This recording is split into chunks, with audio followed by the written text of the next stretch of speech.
तो असम से लेकर महाराष्ट्र और बिहार, यूपी से लेकर उत्तराखंड तक जुलाई के महीने में शुरुआत में ही बारिश और बाढ़ से हाहाकार मचा हुआ है। देखिए, इस साल मानसून केरल में 30 मई को पहुंचा और 2 जुलाई तक देश के कई हिस्सों को कवर कर लिया।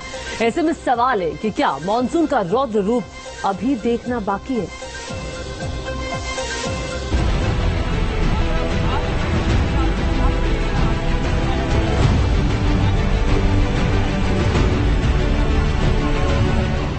पहाड़ से मैदान तक आफत मूसलाधार, कहीं बही सड़क, कहीं नदियों में तेज धार, बारिश बेहिसाब, पूरब से पश्चिम तक का हाल बेहाल। बारिश बाढ़ के बीच मिशन जिंदगी, पहाड़ से लेकर मैदान तक क्रोध में नदियां हैं।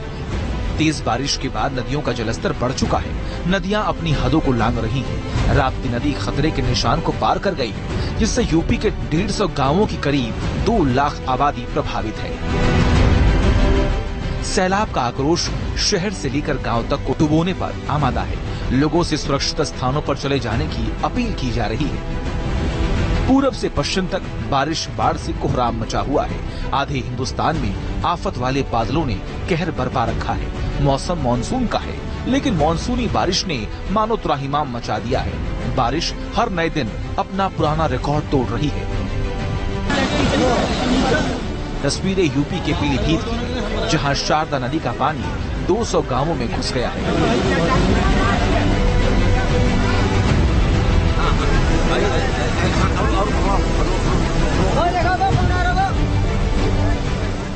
लोगों के घरों पर सैलाब का कब्जा है।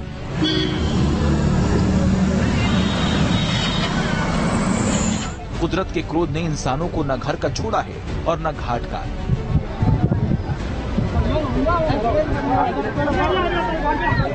सैलाब की इस विनाश लीला के बीच लोग अब पलायन करने पर मजबूर हैं।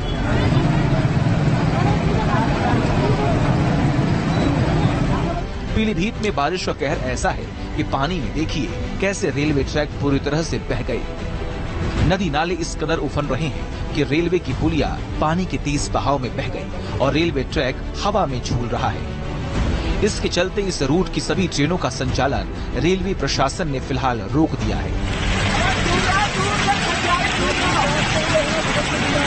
अब इस सड़क को देखिए, सैलाब के तेज बहाव में सड़क के बीच का हिस्सा पानी में पूरी तरह बह गया। सड़क की दोनों तरफ लोग खड़े हैं, लेकिन पानी का बहाव इतना तेज है कि इससे गुजरकर दूसरी ओर जाना जानलेवा हो सकता है।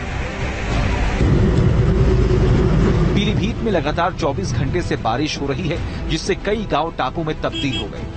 दरअसल उत्तराखंड के नानक सागर डैम से देवहा नदी में पानी छोड़ने के बाद मंगलवार सुबह जब लोगों की नींद खुली तो पूरा इलाका पानी से लबालब हो चुका था, जिसकी वजह से पीलीभीत और आसपास के इलाकों में बाढ़ जैसे हालात पैदा हो गए। बाढ़ के ऐसे हालात के बीच जिंदगी बचाने की जंग भी जारी है।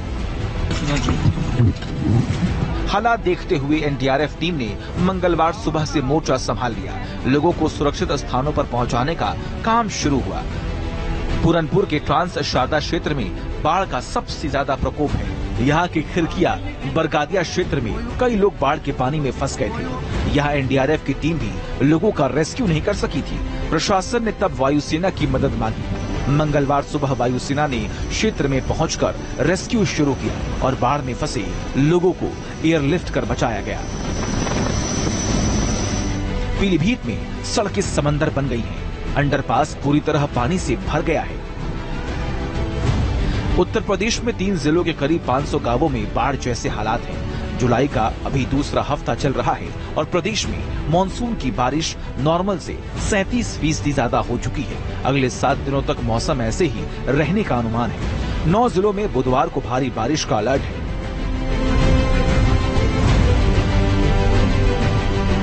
ये तस्वीरें उत्तराखंड के खटीमा की हैं।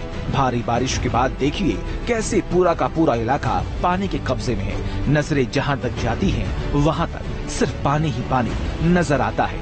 खेत खलियान सब डूब चुके हैं। हालात ऐसे हैं कि लोगों के घरों के एक मंजिल तक पानी का कब्जा हो चुका है। खटीमा में रविवार सुबह से सोमवार सुबह 8 बजे तक 278 मिलीमीटर बारिश हुई। इसके बाद तो बारिश की वजह से आई बाढ़ के कारण घरों में पानी घुस गया। इलाके के कई लोग पानी के बीच फंस गए।